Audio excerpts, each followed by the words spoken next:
अपने जीवित परमेश्वर का धन्यवाद करते हैं आज के दिन के लिए, जिसे उसने बनाया ताकि उसके लोग उसमें होकर आनंदित और मगन रहें। उसकी स्तुति, उसकी प्रशंसा दिन भर करते रहें। और इस कारण से हम अपने परमेश्वर का धन्यवाद करते हैं उसके प्रेम के लिए। उसने अब तक पिछले दिनों में हमारी रक्षा की, संभाला, से ये अवसर दिया कि परमेश्वर के पवित्र वचन की ओर हम लोग ध्यान लगाएं और परमेश्वर के वचन के प्रकाश में उसके पवित्र प्रेम की और भी अपने परमेश्वर के प्रेम को समझें, उसकी जाने और अपने आप को अपने परमेश्वर में समर्पित करें। और इसलिए आज के दिन में मैं अपने जीवित परमेश्वर का धन्यवाद करता हूँ। आप सबों का भी धन्यवाद करता हूँ।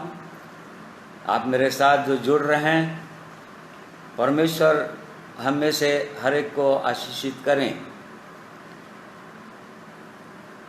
एक वचन आज के दिन के लिए पढ़ेंगे जो पाया जाता है भजन संहिता की पुस्तक, उसका 84 अध्याय, साम 84 वर्ष 4 to 7। क्या ही धन्य है वे जो तेरे भवन में रहते हैं, वे तेरी स्तुति निरंतर करते रहेंगे। क्या ही धन्य वो मनुष्य जो तुझसे शक्ति पाता है, और वे जिनको सियोन की सड़क की सुधि रहती है। वे रोने की तराई में जाते हुए उसको सोतों का स्थान बनाते हैं। फिर बरसात की अगली वृष्टि उसमें आशीष ही आशीष उपजाती है। वे तो बल पर बल पाते जाते हैं। उनमें से हर एक जन सियोन में परमेश्वर को अपना मुंह दिखाएगा। परमेश्वर का धन्यवाद करते हैं उसके पवित्र वचन के लिए। आइए प्रार्थना करेंगे कि परमेश्वर अपने इन वचनों को हमारे हृदयों में प्रकाशित करें और उसके द्वारा हम और भी आनंदित और आशीषित हों। सर्वशक्तिमान प्रेमी परमेश्वर पिता, हम आपका धन्यवाद करते हैं आज के दिन के लिए, आपके पवित्र जीवित सत्य वचनों के लिए, जिनके द्वारा आप हमसे आज भी बातें करना चाहते हैं। आपका वचन जीवित है, प्रबल है, हर एक दोधारी तलवार से भी अधिक तेज है। ऐसे पवित्र वचन को आपने हमें दिया जिसमें हम आपको और भली भांति जान सकते हैं, समझ सकते हैं और अपने आप को भी हम ठीक ठीक समझ सकते हैं। और इसलिए प्रेमी परमेश्वर, आज के दिन में इस समय को आपके हाथों में सौंप देता हूँ। आपके पवित्र वचन को बोलने में आप मेरी सहायता कीजिए, मेरे प्रिय भाइयों बहनों की सहायता कीजिए, प्रियों की जो सुनते हैं आज के दिन में, और वैसे ही गीत गाने में भी अनुपम की सहायता कीजिए, ताकि प्रभु इन सब के द्वारा आपकी महिमा हो, आपकी स्तुति। प्रार्थना प्रभु यीशु के नाम में मांगते हैं, सुनकर ग्रहण कीजिए, आमीन। इससे पहले कि परमेश्वर के वचन की ओर हम ध्यान लगाएंगे, एक परमेश्वर की महिमा के लिए गीत सुनेंगे अनुपम के द्वारा।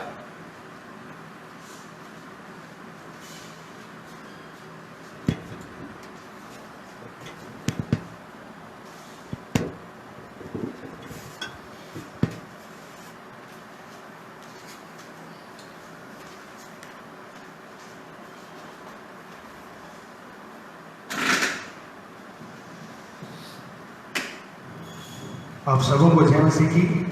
मैं भी परमेश्वर पिता का धन्यवाद देता हूँ आज के दिन के लिए, तो इसने मुझे भी संभाल के रखा है और आज के दिन को दिखाया है और इस समय को दिया है कि उसके लिए परमेश्वर की महिमा के लिए गीत को गाऊँ। तो उस गीत को गाने से पहले मैं एक क्वेश्चन को पढ़ना चाहता हूँ, जो कि पाया जाता है याकूब उसकी पत्री, उसके 4 अध्याय के 14वें पद में।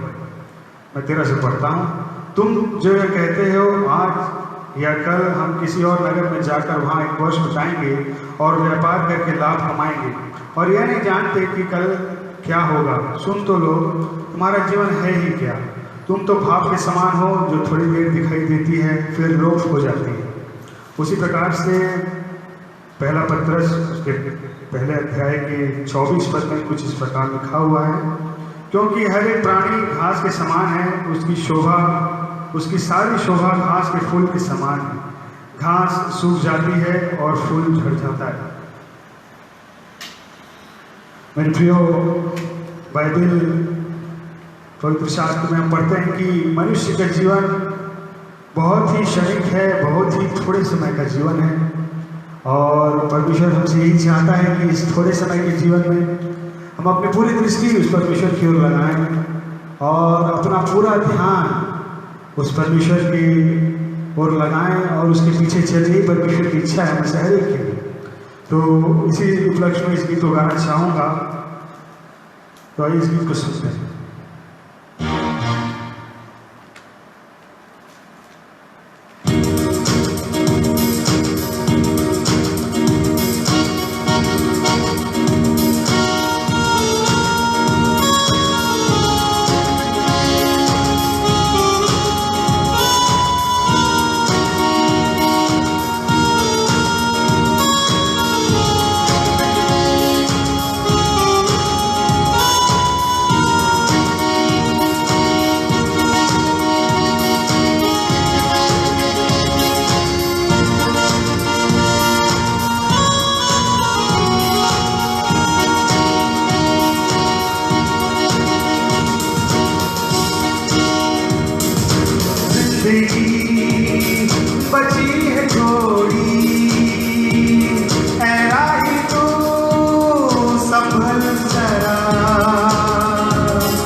सलीब से पुकारता कोई मुसाफिर तू देख सका।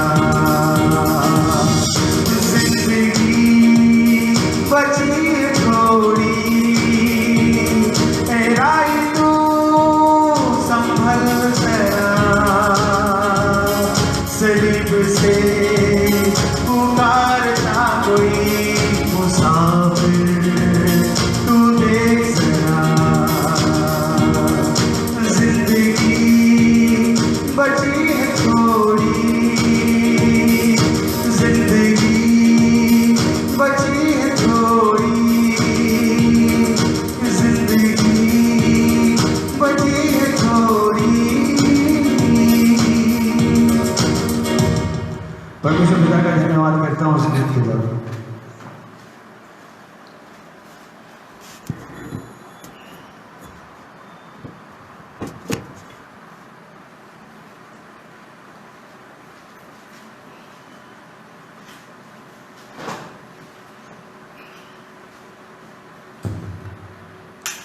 ये सच है प्रिय भाइयों और बहनों कि हमारी जिंदगी बहुत ही थोड़े दिनों की है।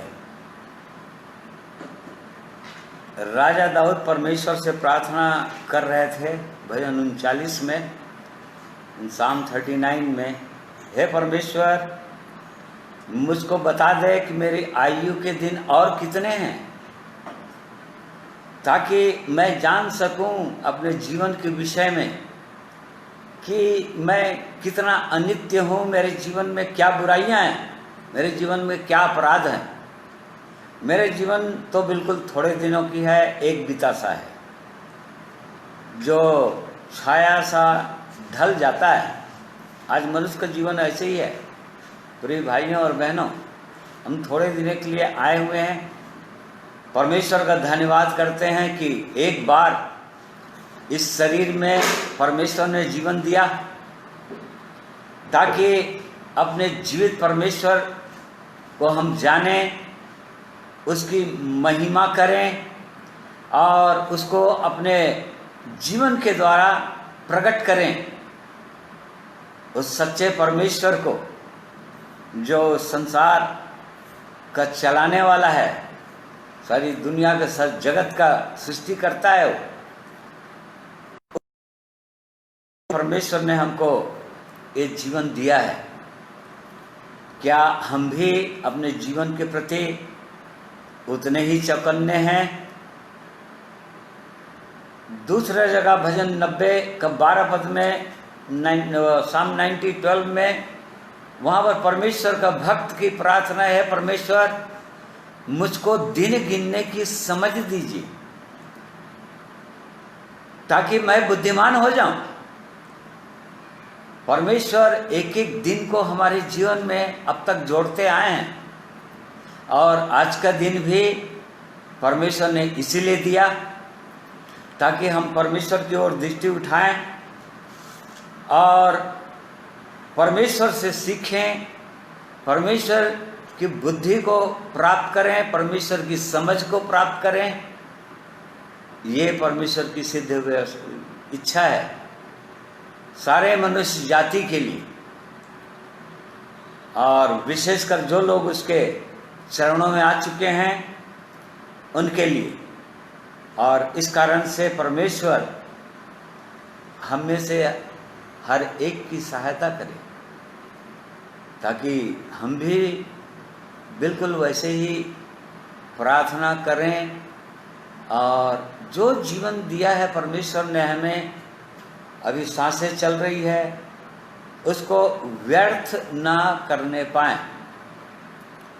यहाँ पर आज के दिन के लिए जो परमेश्वर का वचन हमारे पास है या जो वचन पढ़ा गया उसमें हम कुछ बातों को देखेंगे जितना आज देख सकते हैं। चौथे पद में यहाँ पर लिखा हुआ है कि क्या ही धन्य है वे जो तेरे भवन में रहते हैं। वे तेरी स्तुति निरंतर करते रहेंगे। यहाँ पर कोरह वंशियों का भजन है ये, जो कोरह, दातान, अबीराम को परमेश्वर ने नाश कर दिया था, जीवित अधोलोक में डाल दिया था।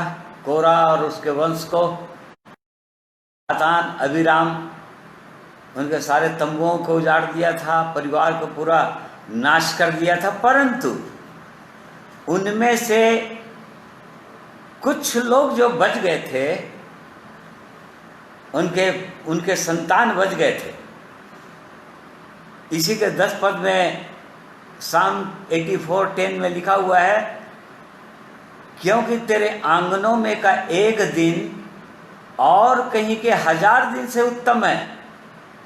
दुष्टों के डेरों में वास करने से अपने परमेश्वर के भवन की डेवढ़ी पर खड़ा रहना ही मुझे अधिक भावता है। देखिए यहाँ पर परमेश्वर कि ये लोग वंशी लोग, इसका मतलब ये लगता है कोरह उसके पूरा परिवार को तो परमेश्वर ने नाश कर दिया था, जीवित उनको अधोलोक में उतार दिया था। जो गिनती 16 में दिया हुआ है, 24 में, पूरे परिवार सहित। तो ये फिर कोरह वंशी लोग कहाँ से आ गए? फिर ये कोरह कहाँ से आ गया? इसका मतलब उनका जो संतान था कोरह का, उनको समझ में आ गया था कि परमेश्वर का जन उस समय जो मूसा में परमेश्वर इनको मिस्र देश से निकालकर कनान में पहुंचाने जा रहे थे, उस किया था कोरह, दातान, अबीराम ने। और तब परमेश्वर का क्रोध उनके लिए भड़का था और वो परमेश्वर ने कहा था हट जाओ, नहीं तो तुम भी नाश हो जाओगे।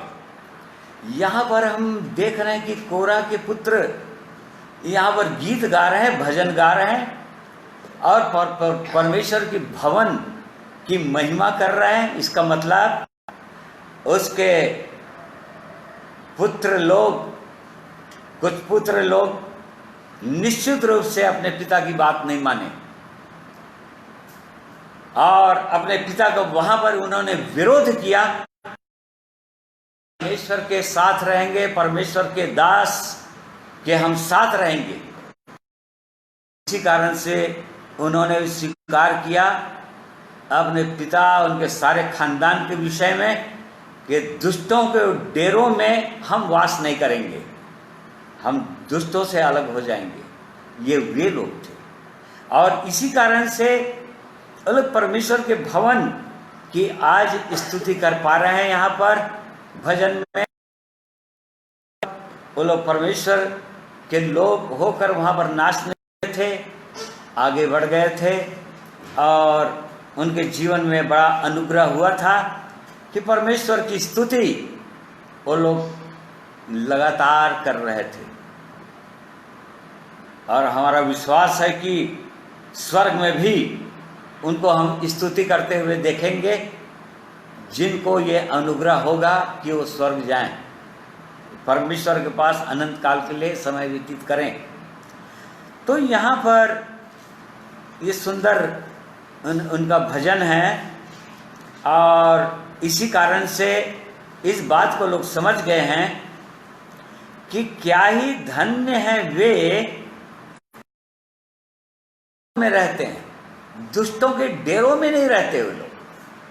अर्थात परमेश्वर का विरोध करने वालों के संग नहीं रहते, सत्य का विरोध करने वालों के संग नहीं रहते, परमेश्वर के वचन का विरोध करने वालों के संग नहीं रहते और ऐसे दुष्टों का साथ वो लोग नहीं देते।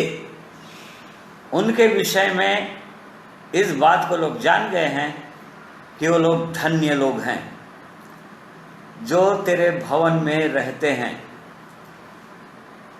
परमेश्वर के भवन में रहते हैं। परमेश्वर का भवन अर्थात परमेश्वर के लोग, जहाँ कहीं भी परमेश्वर के लोग एकत्रित हो जाएं। आज के दिन में नए नियम के अंदर परमेश्वर का भवन ये ईंट और पत्थर का घर नहीं कहलाता है, ये बिल्डिंग नहीं कहलाता है, इसको परमेश्वर अपना भवन नहीं कहते हैं। हाँ, इसको आराधनालय कह सकते हैं, परंतु परमेश्वर का भवन नहीं कह सकते। परमेश्वर का भवन नहीं है। परमेश्वर का भवन फिर क्या है? परमेश्वर के उपस्थिति में जो लोग रहते हैं, परमेश्वर के साथ साथ जो लोग चलते हैं, परमेश्वर के साथ जो लोग उठते बैठते हैं, और जब परमेश्वर के लोग चाहे जहाँ भी एकत्रित हो जाएं, चाहे मैदान में बैठ जाएं, कहीं पर भी, कहीं जंगल में चले जाएं, या किसी घर में एकत्रित हो जाएं, या कोई भी हॉल में एकत्रित हो जाएं, परमेश्वर के लोगों को परमेश्वर अपना भवन बोलता है। जिनके अंदर परमेश्वर का निवास होता है, उनको परमेश्वर अपना भवन कहते हैं। तो निश्चित रूप से वही लोग धन्य ठहरते हैं जो लोग परमेश्वर के भवन में रहते हैं। और चूंकि परमेश्वर के भवन में रहते हैं, वे तेरी स्तुति निरंतर करते रहेंगे। जैसे ही परमेश्वर के भवन में प्रवेश करने का अनुग्रह हो जाता है, एक व्यक्ति को उसी समय से परमेश्वर की स्तुति वो लोग करना शुरू कर देते हैं, परमेश्वर की महिमा करना शुरू कर देते हैं। वो जानने लग जाते हैं कि वो परमेश्वर कौन है, जो सारी सृष्टि, सारे ब्रह्मांड का रचने वाला, बनाने वाला परमेश्वर है, जो सारी सृष्टि को चलाने वाला परमेश्वर है, अपने वचन के द्वारा स्थिर किया हुआ है, और उसकी आज्ञा के बिना पत्ता भी नहीं हिलता। जो लोग इन बातों को समझ गए हैं, वे लोग उसके भवन में रहते हैं, आशीषित होते हैं, आनंदित होते हैं। और इसी कारण से ना केवल यहाँ पर उसकी स्तुति करते रहेंगे जब तक शरीर में हैं तब तक, परंतु वहाँ भी। क्यों? क्योंकि जैसे इस शरीर को छोड़ते हैं, हम 2 कुरिन्थी 5 अध्याय और उसका पहला और दूसरा पद में पढ़ेंगे, तो हम वहाँ पर पाते हैं कि क्योंकि हम जानते हैं कि जब हमारा पृथ्वी का डेरा शरीर का घर गिराया जाएगा, तो हमें परमेश्वर की ओर से स्वर्ग में ऐसा भवन मिलेगा जो हाथों से बनाया हुआ नहीं, परंतु चिरस्थायी है। देखिए, जब यहाँ पर पौल प्रेरित बोल रहा था कुरिन्थियों के कलीसिया को कि जब हमारा अर्थात अपने आप को भी सम्मिलित किया था उस कलीसिया के साथ, जो लोग जीवित लोग थे, परमेश्वर ने उनको जिला दिया था। जो लोग पाप और अपराधों में मरे हुए थे, कभी परमेश्वर को नहीं जानते थे, परमेश्वर के प्रेम को नहीं जानते थे, यहाँ पर पौलुस उनको लिख रहा है कि जब हमारा पृथ्वी पर का डेरा शरीर का घर गिराया जाएगा, अर्थात ये शरीर रूपी घर गिरा दिया जाएगा, इस शरीर को हम छोड़ देंगे, तब स्वर्ग में हमको एक ऐसा भवन मिलेगा जो हाथों से बना हुआ घर नहीं होगा, परंतु चिर स्थायी होगा, परमानेंट होगा। वहाँ पर उसकी स्तुति निरंतर करते रहेंगे। जिस प्रकार से आज स्वर्गदूत लोग, करूब लोग उस परमेश्वर की स्तुति निरंतर करते रहते हैं दिन और रात, वैसे ही वो अनुग्रह उनको भी मिलेगा जो लोग धन्य ठहर जाते हैं। और इसी कारण से आज के दिन में हमको अपने व्यक्तिगत जीवन को इन वचनों के प्रकाश में जांचना चाहिए कि क्या हम लोग ऐसे धन्य लोग हैं, व्यक्तिगत रीति से क्या मेरे जीवन में ये धन्यता, ये आशीष क्या जुड़ा हुआ है कि मैं उस जीवित परमेश्वर की स्तुति अभी करता हूँ, प्रतिदिन हर समय करता हूँ और उसके बाद निरंतर करता रहूँगा। तो ये बहुत बड़ा अनुग्रह होगा। और यदि भजन 27 अध्याय उसके 4 पद में हम पढ़ेंगे Psalm 27:4 में, तो वहाँ पर हम देखते हैं कि राजा दाऊद भी बिल्कुल उसकी लालसा क्या थी, देखिए उसके हृदय की इच्छा क्या थी। एक बार मैंने यहोवा से मांगा है, उसी के यत्न में लगा रहूंगा कि मैं जीवन भर यहोवा के भवन में रहने पाऊं, जिससे यहोवा की मनोहरता पर दृष्टि लगाए रहूं और उसके मंदिर में ध्यान किया करूं। देखे, और तब क्या होगा? क्योंकि वह मुझे विपत्ति के दिन में अपने मंडप में छिपा रखेगा, अपने तंबू के गुप्त स्थान में वह मुझे छिपा लेगा और चट्टान पर चढ़ाएगा। यहाँ पर ये परमेश्वर का जन है राजा दाऊद। यहाँ पर राजा दाऊद परमेश्वर की महिमा कर रहे हैं और अपने हृदय की इच्छा को परमेश्वर के सामने प्रकट कर रहे हैं, परमेश्वर से वरदान मांग रहे हैं। क्या वरदान? एक वर मैंने यहोवा से मांगा है, उसी के यत्न में लगा रहूंगा। मतलब एक बार मैं मांग लिया और एक बार उसके भवन में आ गया, उतना ही नहीं, हर समय अपने आप को देखता ही रहूंगा, अपने आप को जांचता ही रहूंगा कि मैं परमेश्वर के भवन में हूं कि नहीं, कि मैं जीवन भर यहोवा के भवन में रहने पाऊं। जीवन भर, एक दिन नहीं, 2 दिन नहीं, 1 साल नहीं, 2 साल नहीं, परंतु हमेशा हमेशा के लिए।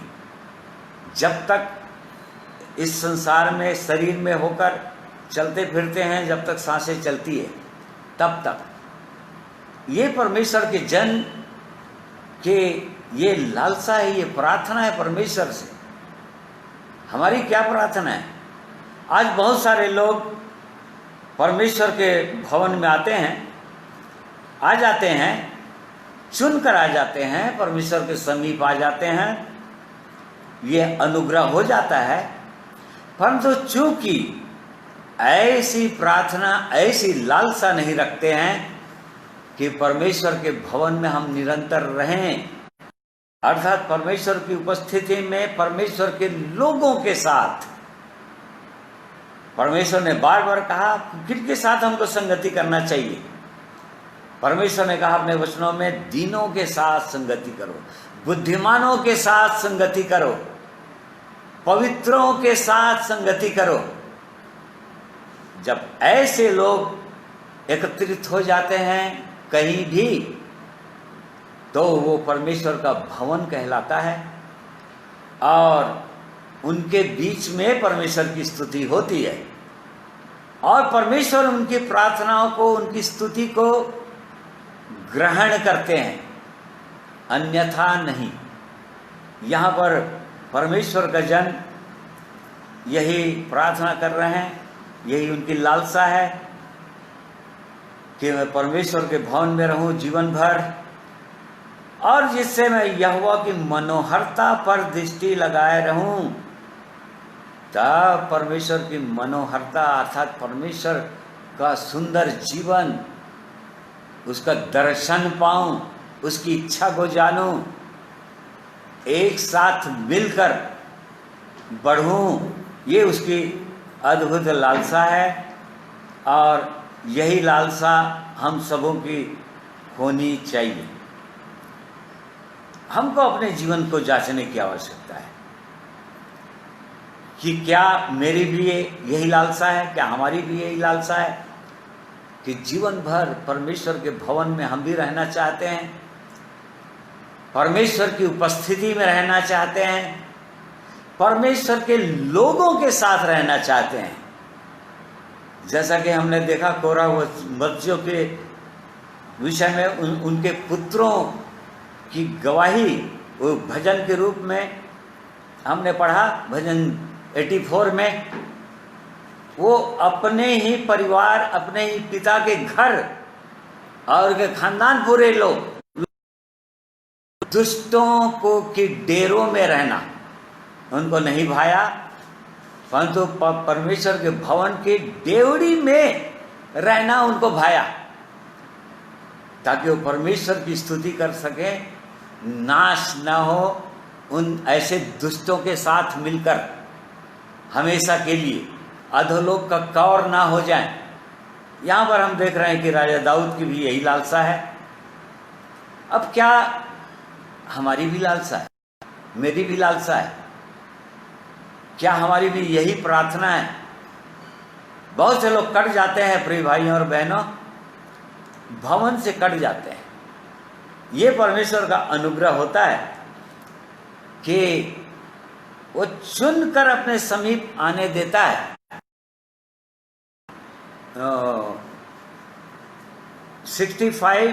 Psalm 65 verse 3। क्या ही धन्य है वह जिसको तू चुनकर अपने समीप आने देता है कि वह तेरे आंगनों में वास करे। हम तेरे भवन के अर्थात तेरे पवित्र मंदिर के उत्तम उत्तम पदार्थों से तृप्त रहेंगे। हाँ, देखिए प्रिय भाइयों बहनों, यहाँ पर भी ये परमेश्वर का जन राजा दाऊद इन बात कि परमेश्वर के भवन में सब लोग आ नहीं सकते, कोई भी चाहे तो नहीं जा सकता परमेश्वर के भवन में। पुराने नियम के अंदर कोई भी नहीं जा सकता था परमेश्वर के भवन में, हम देखेंगे थोड़ी देर। परंतु जिनको परमेश्वर चुनता है, जिनको परमेश्वर बुलाता है, अपने समीप आने देता है, उसकी भलाइयों से तृप्त होंगे। ठीक है, उसकी भलाइयों से तृप्त होंगे। गुडनेस, उत्तम गुडनेस परमेश्वर की अपने व्यक्तिगत जीवन में लगातार देखते रहेंगे। ये परमेश्वर की इच्छा है कि वो चुनकर आने देता है। धन्य, क्या ही धन्य है वो एक एक लोगों को अपने समीप आने देता है, उनसे बातें करता है, उन तक अपने वचन भेजता है अपने लोगों के द्वारा, और उन पर अनुग्रह करता है कि वे लोग उसके समीप आ सकें और उनको, ताकि उस परमेश्वर के पवित्र स्थान में, उसके मंदिर में वास करें और उसके भलाइयों को, परमेश्वर की भलाइयों को अपने व्यक्तिगत जीवन में देखें, उत्तम उत्तम पदार्थों से। ये परमेश्वर की इच्छा है। कोई भी व्यक्ति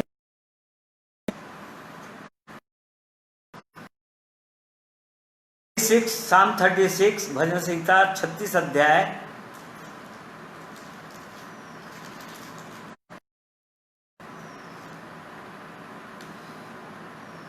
उसका 6, 7, 8 पद भी पढ़ लेंगे। तेरा धर्म ऊंचे पर्वतों के नियम अथाह सागर ठहरे हैं। हे यहोवा, तू मनुष्य और पशु दोनों की रक्षा करता है। हे परमेश्वर, तेरी करुणा है। मनुष्य तेरे पंखों के तले शरण लेते हैं, तेरे भवन के चीते, और तू अपने सुख की नदी से उन्हें पिलाएगा। यहाँ पर ये परमेश्वर का भवन में जो लोग आ जाते हैं, उनके जीवन में क्या अनुग्रह होता है ये दिया है। वो कैसे परमेश्वर के वो समझते जाते हैं। तेरा धर्म ऊंचे पर्वतों के समान है। देखो, ऊंचे पर्वतों के समान वो परमेश्वर का धर्म है। उसके धर्म को खोजना, उसको प्रतिदिन, ये हमारी प्राथमिकता होनी चाहिए। प्रभु यीशु ने कहा यदि उसकी भलाइयों को अपने जीवन में देखना है तो उसके नियम जो अथाह सागर ठहरे हैं, इधर ध्यान दिए रहना हमेशा। वो ये परमेश्वर की इच्छा है कि उसके नियम को तब समझते जाते हैं जो लोग उसके भवन में आ जाते हैं और उसके प्रेम को, उसकी सिद्ध इच्छा को अपने व्यक्तिगत जीवन में और जानते जाते हैं, अर्थात ईश्वर के निकट और आते जाते हैं, उसके प्रेम की गहराई को समझते जाते हैं।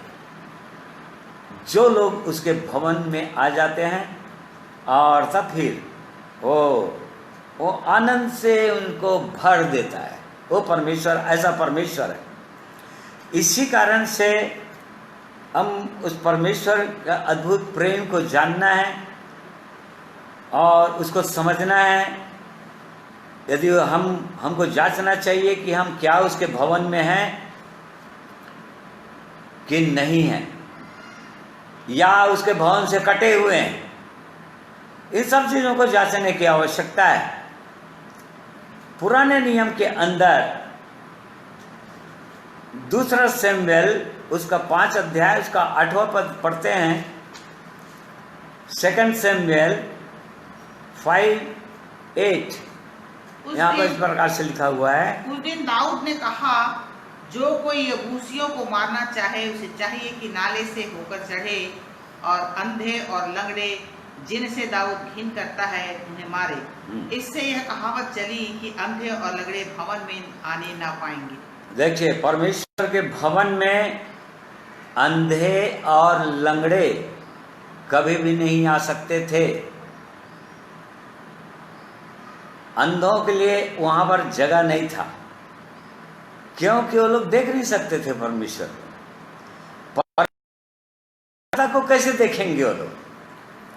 कैसे जानेंगे परमेश्वर के अद्भुत प्रेम को? कैसे आपस की कैसे संगति कर पाएंगे वो लोग और भाइयों और बहनों के साथ? इसी कारण से अंधे और लंगड़े, दाऊद जो विषय में लिखा है, को मन से घिन करता था और इसी से कहावत चला कि अंधे और लंगड़े भवन और नहीं आने पाएंगे, आज भी नहीं आने पाएंगे। क्योंकि हमने देखा कि परमेश्वर जिनको चुनता है चुनकर समीप आने देता है। अर्थात यदि अंधे हैं तो पहले आंखें खोलता, हमारी आंखों को पहले खोलता है ताकि हम देख सकें। और इसी कारण से प्रभु यीशु जब इस संसार में आ गए तो अंधों की आंखें खोलते रहे, लंगड़ों को चलाते रहे और तभी आ सकते हैं। आज बहुत सारे लोग अंधे हैं। प्रभु यीशु ने कहा, फरीसियों और शास्त्रियों के विषय में कहा मत्ती 23 अध्याय के अंदर कि हे कपटी फरीसियों शास्त्रियों, हे अंधे अगुओं। ये लोग इस्राएलियों के अगुए थे, ये लोग मंदिर की सेवा करते थे, परंतु ये लोग अंधे थे। और इसी कारण से परमेश्वर उनको रिजेक्ट कर दिया। वो लोग परमेश्वर के प्रेम को नहीं समझ सके, परमेश्वर की मनोहरता को, अर्थात तो प्रभु यीशु को जो स्वयं वो परमेश्वर के प्रतिरूप थे, परमेश्वर को उन्होंने प्रकट किया, परंतु परमेश्वर की महिमा को प्रभु यीशु के अंदर वो लोग नहीं देख पाए। क्यों? क्योंकि वो लोग अंधे थे, उनकी आंखें बंद थी। इसी कारण से वो लोग कभी भी नहीं समझ पाएंगे। और इसी कारण आज परमेश्वर अंधों की आंखें खोल। जहां अंधों की बात आई तो कई बार हम सोचते हैं, खासकर जो लोग परमेश्वर के वचन को बोलते हैं, जो लोग परमेश्वर के वचन को बोलते हैं, जो लोग प्रचार करते हैं, जो लोग झुंड में सभाओं में प्रीचिंग करते हैं, उनके विषय में देखिए क्या लिखा हुआ है। यशाया 42, यशाया नबी की पुस्तक 42 उसका 18। हे बहिरो सुनो, हे अंधो आंख खोलो कि तुम देख सको। मेरे दास के सिवाय कौन अंधा है, और मेरे भेजे हुए दूत के तुल्य कौन बहरा है। मेरे मित्र के समान कौन अंधा, या यहोवा के दास के तुल्य कौन अंधा कौन है। देखिए कौन है अंधा बोल रहे हैं यहाँ पर परमेश्वर को वचन, अपने नबी के द्वारा बता रहा है। वो कौन अंधा है, किसको हम अंधे कहें? ये तो अगुवी लोग अंधे हैं। प्रभु यीशु ने कहा लूका 6 अध्याय के अंदर, यदि अंधे अंधों को मार्ग दिखाएंगे तो आज मार्ग कौन लोग दिखा रहे हैं? अगुवे ही लोग तो दिखा रहे हैं ना। किनको? अंधों को। और यदि खुद भी अंधे हैं तब प्रभु यीशु ने कहा कि दोनों मिल जाने वाले हैं, अर्थात दोनों के दोनों हमेशा के लिए नाश होने वाले हैं। यहाँ पर परमेश्वर के वचन में हम पढ़ रहे हैं कि मेरे दास किस, परमेश्वर कह रहा है यहाँ पर, परमेश्वर के वचन को हम पढ़ रहे हैं। परमेश्वर का वचन में लिखा है कि मेरे दास के सिवाय कौन अंधा है। इसलिए बोल रहा है, हे बहरों, तुम लोग बहरे भी हो, तुम्हारा कान भारी है, तुम ऊंचा, तुम मेरे वचन को सुनते नहीं हो, सुनकर अनसुनी कर देते हो, इस कारण से बहरे हो, और इसी कारण से तुम अंधे भी हो, क्योंकि सुन नहीं पा रहे हो। और जो मैं बोलना चाह रहा हूं, मैं आंखों को खोलना चाह रहा हूं, मुझको आंखों को खोलने भी नहीं दे रहे हैं। इसलिए परमेश्वर का वचन लिखा है। इसलिए जब भी हम परमेश्वर के वचन को बोलते हैं, इस विषय पर जब भी मैं परमेश्वर के वचन को बोलता हूँ, प्रिय भाइयों और बहनों, अभी भी बोल रहा हूँ, मैं बहुत गंभीर होता हूँ इस वचन को। जब जब मैं पढ़ता हूँ और जब जब विचार करता हूँ, तब मनन करता हूँ, तब कहीं प्रभु ये वचन मेरे लिए तो नहीं हो जाएगा, मैं तो कहीं अंधा नहीं हूं प्रभु। और इसका भी करता हूं, प्रभु मेरी आंखें खोलिए, और ताकि आपकी व्यवस्था की अद्भुत बातें मैं देख सकूं। मेरे मन की आंखों को ज्योतिर्मय कीजिए महान परमेश्वर, ताकि वो धन्य आशा, आपके अद्भुत महान प्रेम, उनको मैं समझ सकूं। और इसलिए यहाँ पर परमेश्वर का वचन में हम देख रहे हैं कि वो अंधों की आंखों को खोलने के लिए आया। प्रभु यीशु के विषय में यही भविष्यवाणी है। साम 146, 147 में बार बार ये सब लिखा हुआ है। वो अंधों की आंखों को खोलेगा, वो लंगड़ों को चलाएगा। और इस कारण से आज हमको जांचने की आवश्यकता है कि क्या मेरी आंखें खुली है, और नहीं तो परमेश्वर से प्रार्थना करने की आवश्यकता है, हे परमेश्वर मेरी आंखों को खोल दीजिए। तो हम यहाँ पर देख रहे हैं कि अंधे परमेश्वर के भवन में नहीं प्रवेश कर सकते। यदि उनको समीप बुलाता है तो सबसे पहले उनके कानों को खोलता है, उनकी आंखों को खोलता है, ताकि वो लोग देख सकें। लंगड़े परमेश्वर के भवन में कभी भी नहीं जा सकते थे। प्रेरितों का 3 अध्याय के अंदर एक जन्म के लंगड़े को बादशाह का जो मंदिर का फाटक के पास बैठा दिया जाता था। 3 अध्याय में है, बुक ऑफ एक्ट्स चैप्टर 3 1 पढ़िए उसको। पतरस और यूहन्ना तीसरे पहर प्रार्थना के समय मंदिर में जा रहे थे, और लोग एक जन्म के लंगड़े को ला रहे थे, जिससे वे प्रतिदिन मंदिर के उस द्वार पर जो सुंदर कहलाता है बैठा देते थे। कि वह मंदिर में आने वालों से भीख मांगे। जब वह पतरस और यूहन्ना को मंदिर में जाते देखा तो उनसे भीख मांगी। पतरस यूहन्ना के साथ उसकी ओर ध्यान से देखकर कहा, हमारी ओर देख। तो उसने कुछ पाने की आशा रखते हुए उसकी ओर ताकने लगा। तब पतरस ने कहा, चांदी और सोना तो मेरे पास नहीं है, परंतु जो मेरे पास है वह तुझे देता हूँ। यीशु मसीह नासरी के नाम से चल फिर। और उसने उसका दाहिना हाथ पकड़ के उसके पांव और टखनों में बल आ गया और वह उछल कर खड़ा हो गया और लगा और चलता और कूदता उनके साथ मंदिर में गया।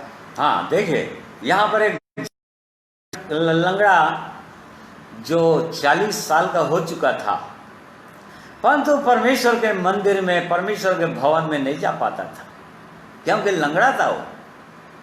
लंगड़ा से और ज़्यादा कुछ अंधों और लंगड़ों से कोई आशा नहीं की जा सकती, केवल इसके कि वो लोग रोड के किनारे बैठकर भीख मांगे।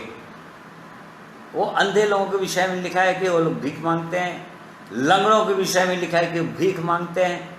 यहाँ पर ये सुंदर फाटक के पास बैठा दिया जाता था जो जन्म से लंगड़ा था। परंतु जब यूहन्ना पतरस जब मंदिर में जा रहे थे और तब ये जो भीख मांगा बैठा दिया जाता था, 40 साल का हो चुका था, पता नहीं कितने साल, वो लगभग जब 10-12 साल का रहा होगा, तब से उसके घर के लोग वहां पर बिठा दिया करते होंगे ताकि वो मंदिर में जाने वालों से भीख मांगे और उसके द्वारा उनका जीविका चले। परंतु जब उस लंगड़े ने यूहन्ना और पतरस को देखा तो उनसे भी आशा की कि ये लोग मुझको भीख देंगे, कुछ रुपये पाने की आशा की। और तब पतरस ने ध्यान से देखा, यूहन्ना ने ध्यान से देखा और उसने कहा कि चांदी और सोना तो मेरे पास है नहीं,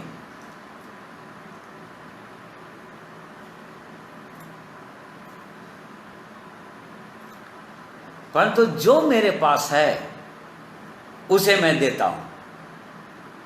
यीशु मसीह नासरी के नाम से चल फिर, उठ खड़ा हो। और उसका दाहिना हाथ पकड़ के उसको उठाया, वो उछल कर खड़ा हो गया, लिखा हुआ है। और परमेश्वर की स्तुति महिमा तारीफ करते हुए, कूदते और उछलते हुए यूहन्ना पतरस के साथ मंदिर में चला गया परमेश्वर की स्तुति करने के लिए। क्या वो दाऊद मन से घृणा करता था ऐसे अंधों और लंगड़ों से? वो लोग कभी भी नहीं जा सकते थे परमेश्वर के भवन में।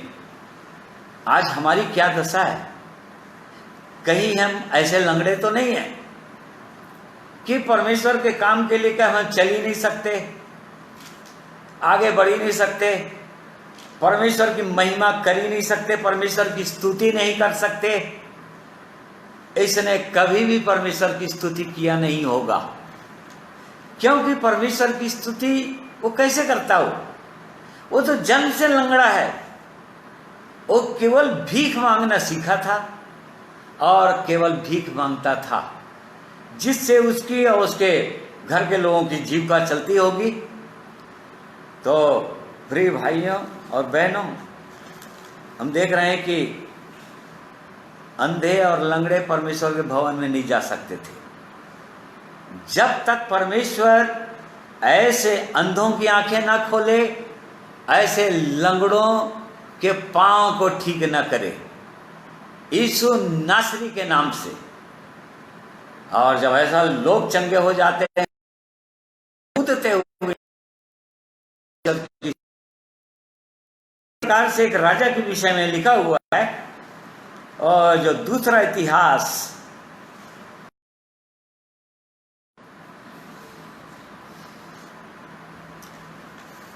सारी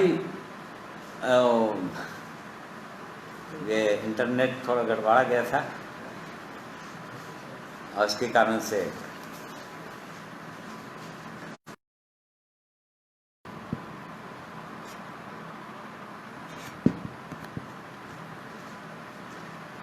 थोड़ा सा डिस्टर्ब हो गए।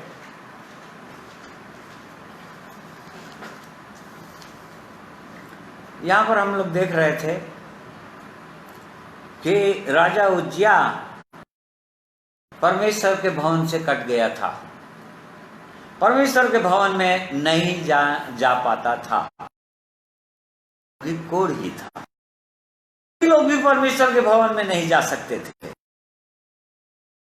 एक ऐसा रोग है, और उस समय में भी व्यवस्था के अंदर, पुराने नियम के अंदर जैसे ही कोढ़ी हुआ करते थे, और परमेश्वर के भवन में और कोढ़ आ गया। क्यों? क्योंकि परमेश्वर के भवन के अंदर जो काम उसको करना नहीं था, धूप जलाना नहीं था, जो राजाओं का काम नहीं था, जो लेवियों का काम था, याजकों का काम था, उस काम को इसने कर दिया। काहे के कारण से? घमंड में आकर। 16 पद में हम पढ़ते हैं उसी के, परंतु जब वह सामर्थी हो गया तब उसका मन फूल उठा और उसने बिगड़कर परमेश्वर यहोवा का विश्वासघात किया, अर्थात वह धूप की वेदी पर धूप जलाने के लिए यहोवा के मंदिर में घुस गया। वो घुस गया, देख लीजिए, यहोवा के मंदिर में घुस गया। वो काहे के लिए? धूप जलाने के लिए। काहे कारण से? क्योंकि घमंड आ गया था, सामर्थी हो गया था, उसकी महिमा, उसकी कीर्ति आसपास के देशों में फैल चुकी थी। मिस्र देश से लेकर और आसपास के देशों में, इस पूरे अध्याय में पढ़ेंगे तो लिखा हुआ है। और इस कारण से जब एक व्यक्ति घमंड, तो जो काम उसको नहीं करना है, जो परमेश्वर की इच्छा के विरुद्ध है, परमेश्वर के वचन के विरोध में है, वो काम करने लग जाता है। और तब फिर जब महायाजक ने उसको कहा कि तू क्यों घुस गए यहाँ पर, तेरा काम नहीं है धूप जलाना, और तो उस पर झुंझला भी गया, बड़े क्रोध में आ गया महायाजक के ऊपर। और तब उसके माथे पर लिखा है कि कोढ़ प्रकट हो गया। उसको भी समझ में आ गया कि कोढ़ ही हो गया, कोढ़ मेरे ऊपर आ गया। वो झट से खुद भी निकलना चाहा भवन से। तब उसके बाद से वो भवन नहीं जा सका। प्रिय भाइयों और बहनों, तो बहुत सारे लोग जो परमेश्वर के भवन में आ जाते भी हैं, नए नियम के अंदर, नए नियम के अंदर सब लोग परमेश्वर के भवन में आ जाते हैं। सब लोगों को याजक बोलता है, सब लोगों को परमेश्वर की महिमा करने के लिए बोलता है, स्तुति करने के लिए बोलता है, बलिदान चढ़ाने के लिए बोलता है। परंतु हमको देखना है कि कहीं कोढ़ तो नहीं आ गया घमंड के कारण से। शुरुआत कैसे किया था इसने? इसी का 5वां पद में पढ़िए, दूसरा इतिहास 26 अध्याय 5वां पद। और जकरयाह के दिनों में जो परमेश्वर के दर्शन के विषय में समझ रखता था, वह परमेश्वर की खोज में लगा रहता था, और जब तक यहोवा की खोज में लगा रहा तब तक परमेश्वर उसे भाग्यवान किए रहा। हाँ, देखिए, जब तक वो परमेश्वर की खोज में था, जब तक वो परमेश्वर की खोज में था, दीन होकर परमेश्वर के दर्शन का खोजी होता है एक व्यक्ति। जब वो अपनी दृष्टि में दीन था, परमेश्वर की दृष्टि में दीन था, और परमेश्वर को खोजता रहा, परमेश्वर से प्रार्थना करता रहा, परमेश्वर मुझको समझ दीजिए, मुझको बुद्धि दीजिए, और तब तक वो सफल होता रहा। परंतु जैसे ही परमेश्वर ने उसको सफलता देना शुरू किया, उसकी महिमा करना शुरू किया, उसके अंदर घमंड आ गया था, वो अहंकार से भर गया था, और इस कारण से वो कोढ़ी हो गया। और कोढ़ियों को अलग जगह में रहना पड़ता था, और ले व्यवस्था 13 अध्याय में दिया हुआ है कि अलग स्थान में, 46 में लिखा हुआ कि अलग स्थान में उनको रहना पड़ता था, और अशुद्ध अशुद्ध अशुद्ध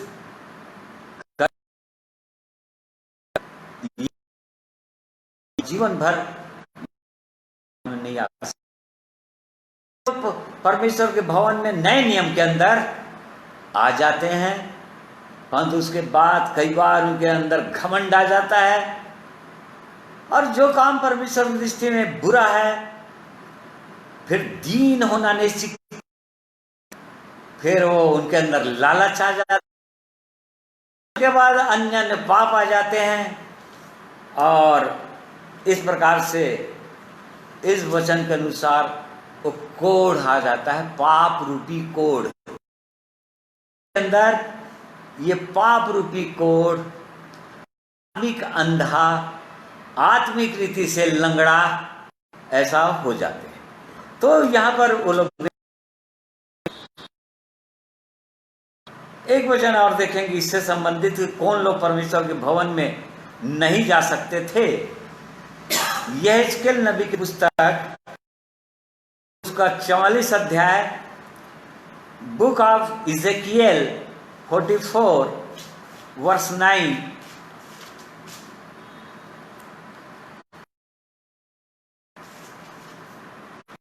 परमेश्वर यहोवा यूं कहता है कि इजरायलियों के बीच जितने अन्य लोग हों जो मन और तन दोनों के खतनाहीन हैं, उनमें से कोई मेरे पवित्र स्थान में ना आने पाए। देखो, परमेश्वर के पवित्र स्थान में मन और हृदय,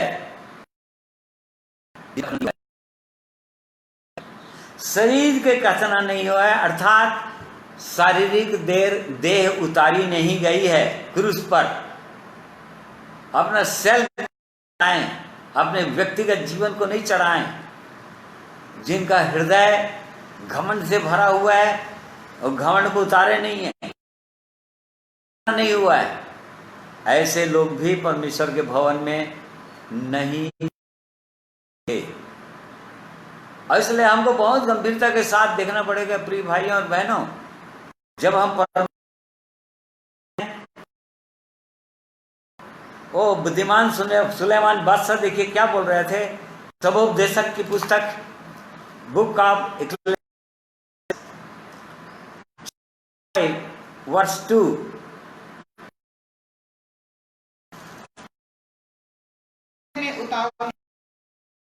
जब तू परमेश्वर के भवन में जाए सावधानी से चलना। हाँ देखिए, जब भी परमेश्वर के भवन में आते हैं, परमेश्वर की उपस्थिति में जाते हैं, आज के दिन में जब परमेश्वर के चरणों में आते हैं, उसकी उपस्थिति में आते हैं, तो परमेश्वर का वचन बोल रहा है बहुत ही सावधानी के साथ आना और सुनने के लिए समीप जाना, मूर्खों के बलिदान चढ़ाने से जानते कि बुरा करने में उतावली न करना, और न अपने मन से कोई बात उतावली से परमेश्वर के सामने निकालना, क्योंकि परमेश्वर स्वर्ग में है और तू पृथ्वी पर है, इसलिए तेरे वचन थोड़े ही हो। देखिए, परमेश्वर के भवन में भी जाएं तो इसलिए अपने आप को जांचना बोल रहा है परमेश्वर। जांच के आना, बड़े सावधानी के साथ आना।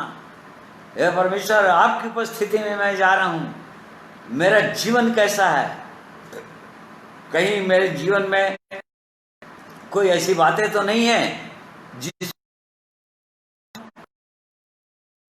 मेरे जीवन से उसको मैंने ठीक नहीं किया है। किसी मनुष्य के साथ मेरा संबंध ठीक नहीं है, मैंने उसको मेल नहीं किया है उससे, और मैं आपके साथ उसके बाद भी सुनने के लिए कान खुले रहना चाहिए, हृदय खुले रहना चाहिए, उठे रहना चाहिए परमेश्वर की ओर। और कोई भी बातें उतावली से परमेश्वर की उपस्थिति में बोलने की आवश्यकता नहीं, क्योंकि परमेश्वर इन बातों से प्रसन्न नहीं होते हैं। इस कारण से वो हमें ऐसे चुनते हैं और चुनकर आ गए यदि परमेश्वर के भवन में, तो फिर होगा क्या। एक वचन पढ़िए, भजन 46 एक पद और पढ़ेंगे, समाप्त करूंगा। Psalm 46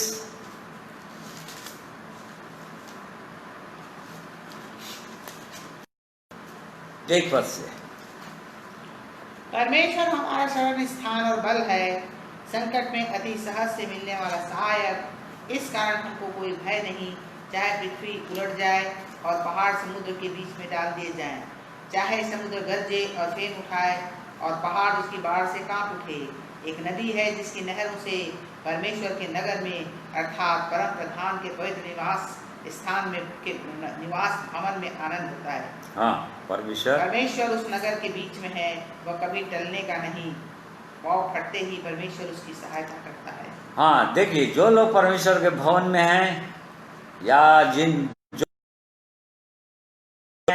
जो लोग धन्य लोग हैं, जो लोग ब्लेसेड लोग हैं, उनके लिए बहुत सुंदर ये वचन है कि वो परमेश्वर के भवन में हैं, उनके बीच में वो परमेश्वर रहता है और इस कारण से वो लोग टलने वाले नहीं, चाहे कुछ भी हो जाए।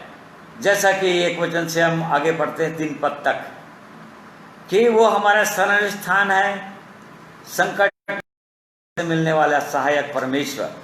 वो पाँव फटते ही परमेश्वर उनकी सहायता करने के लिए तैयार है। जैसे ही हमारी नींद खुलती है, सुबह भोर को हम उठते हैं, परमेश्वर उसी समय से दिन भर रात के सोते तक हमारी सहायता करने के लिए तैयार है, हमारी रक्षा करने के लिए तैयार है और नींद में भी हमारी रक्षा कर। फिर उसके बाद इसी कारण से चूंकि हमारा रक्षक हमारे परमेश्वर हैं, हमारे बीच में रहते हैं, अपने लोगों के बीच में रहते हैं, जो लोग उसके भवन में रहते हैं, इसलिए उनको कोई भय नहीं, उनको किसी बात के से डरने की कोई आवश्यकता नहीं।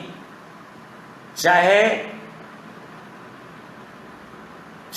पृथ्वी उलट जाए और पहाड़ जाए, समुद्र गरजे और फेन उठाए, अर्थात चाहे कैसे भी जाए और पहाड़ उसकी बाढ़ से कांप उठे, उनसे डरते नहीं है परमेश्वर के लोग। कौन लोग? जो लोग परमेश्वर के भवन में रहते हैं निरंतर, क्योंकि उसकी स्तुति करते रहते हैं, परमेश्वर की महिमा ही करते रहते हैं। हर बातों के लिए धन्यवाद देते हैं परमेश्वर का, चाहे कैसे भी परिस्थितियां आ जाए, चाहे कैसे भी आंधी और तूफान आ जाए, विरोध में कोई बोले या विरोध में कोई सड़े, उनको कोई भय नहीं। क्यों? क्योंकि परमेश्वर उनके साथ है। वो एक है कि हमेशा संग रहता है। ये क्या सुंदर ये जीवन है। इसलिए बोल रहा है शहरों से परमेश्वर के नगर में, अर्थात परमेश्वर के परम प्रधान के पवित्र निवास स्थान में आनंद होता है। वो हर समय आनंदित रहते हैं, हर समय आशीषित रहते हैं। और ये परमेश्वर का वचन है।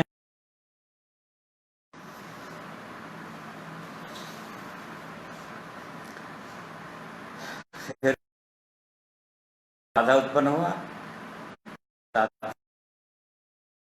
करते हैं अपने जीवित परमेश्वर का कि उसने हमारी सहायता किया है, अब तक संभाला है कि हम उसके भवन में रहें, मनोहरता को निरंतर देखते रहें, उसके भलाई को अपने जीवन में अनुभव करते रहें, उत्तम उत्तम पदार्थों से तृप्त होते रहें। ये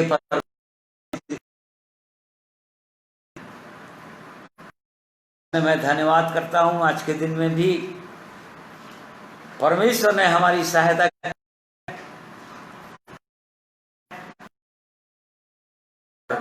परमेश्वर इन वचनों के द्वारा से हर एक को शिक्षित करें। आइए प्रार्थना। प्रेमी परमेश्वर पिता, हम आपका धन्यवाद करते हैं आपके पवित्र वचन के लिए, आपके पवित्र प्रेम के लिए, आपकी पवित्र इच्छाओं के लिए, जिसमें आप इस संसार में जो लोग भटके हुए हैं, जो लोग पूरी रीति से अंधकार हैं, अंधे हैं, लंगड़े हैं, पाप की कोढ़ से ग्रसित हैं, परमेश्वर आपके सकते आपकी स्तुति आप कदर नहीं कर सकते। ऐसे लोग पुत्र प्रभु यीशु को इस संसार में भेज दिए, जिन्होंने संसार में आकर ऐसे अंधों, लंगड़ों, कोढ़ियों को चंगे करते फिरे, ताकि वे लोग भी आपके भवन की चिकनाई से तृप्त हो सकें, आपकी महिमा बड़ाई तारीफ कर सकें। इस कारण से प्रेमी परमेश्वर, हम आपका